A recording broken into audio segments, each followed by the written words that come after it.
Hi everyone, Johnny here, working on my film study skills, and today I'm taking a look at Tawanchai. And the reason for this is that in my Chingiz Allazov film study, I had someone comment about Tawanchai versus Chingiz Allazov, who would win. So it made me want to go and take a bit of a closer look at Tawanchai and some of the things that he employs in his fights that make him such an interesting person to watch.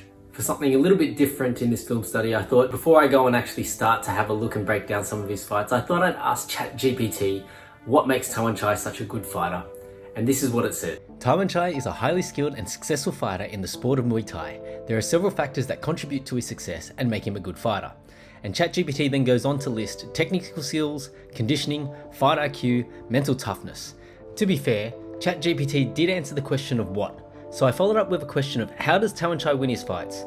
But the answer was somewhat generic and not really insightful. I don't think I'm going to be out of a job as yet. Let's start this study with a specific look at Tawanchai versus orthodox strikers in open stances. When one fighter stands in southpaw and the other in orthodox, I usually call this open stances because there is a huge space available to both fighters on the rear side, commonly known as the power side. It's worth noting that the three most recent losses on Tawanchai's record have been against southpaw fighters. However, when I was watching Tawanchai's fights, there was something specific in his movement pattern that deserved a closer review. I'll step aside. Note how Tawanchai circles towards the open side of Clancy's stance.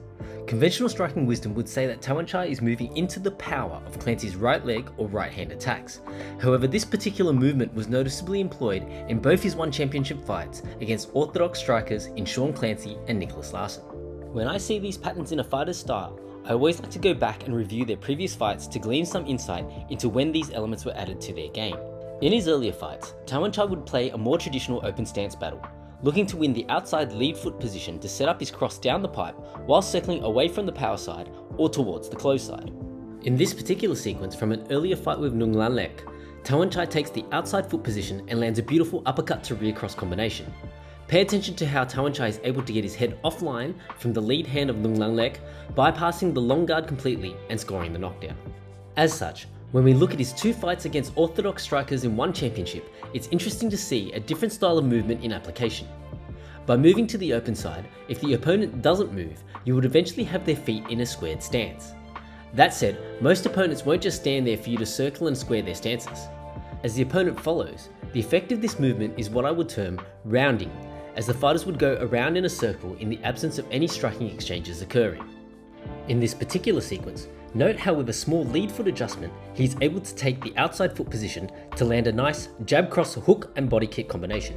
In this sequence, Tawanchai takes advantage of Larsen's rhythm step, landing a solid inside thigh kick that forces Larsen to follow the momentum around as Tawanchai uses the long guard to frame and prevent the rear hand counter. The inside low kick off the rounding movement is something that Tawanchai times so well to prevent the opponent from even starting their offense. Here, Clancy was initiating with the feint before Tawanchai shifts him out of position. By mixing the threat of the teep to the body and the thigh in with his positional adjustments, Tawanchai creates an angle by rounding to land a beautiful head kick early in the first round. Now I want to pause here. Although this right hand of Clancy's won't land, it does bring to light a potential opening that can be exploited when Tawanchai is against the cage. Rounding is most effective when you can manage both the distance and the angle between the relative stances. When the closed side is cut off against the cage, the angle can be changed, but the distance will always be limited due to the cage behind you. As such, in this example, Larsen is able to land effectively with his right hook by closing the distance with his right foot, effectively entering a square stance. It's this small difference in foot positioning that is the difference between missing, like in the Clancy example, and landing as per the Larsen example. As such, without the benefit of the cage forming a hard stop to take away space, it's very tempting to try and use aggressive movement to close the distance. This is where Tawanchai opens up with his next layer of offense. In this sequence, Tawanchai looks to utilize his rounding movement as Larsen thinks to take the outside foot position. Having rounded again and managed the distance, Tawanchai fires with his rear mid, forcing Larsen to try and come forward to counter. When Tawanchai is unable to manage the distance, he plants and comes back with an aggressive spearing elbow. Notice how he utilizes the pivot in movement to turn the corner, and as Larsen chases, he throws another rear elbow, forcing an exit and a reset to the exchange.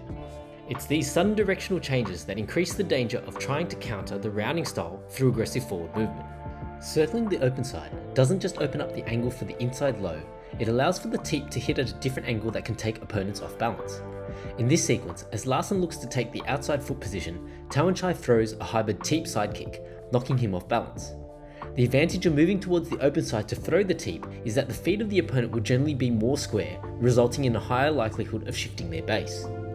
If the opponent mirrors the movement towards the open side, timing the attack to land when they are in a weak stance can also achieve the same outcome. Note how Tawanchai initiates as Larsen's feet are in alignment.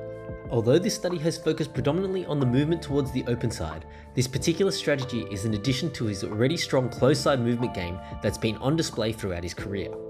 I've had some fun playing around with this movement strategy in my own training. Tell me what you think, and is this something you would add to your own game? As always, thanks for watching, and if you've enjoyed this film study, please like, follow, subscribe, whatever you want to do, and join me as I continue to work on my film study skills. Cheers.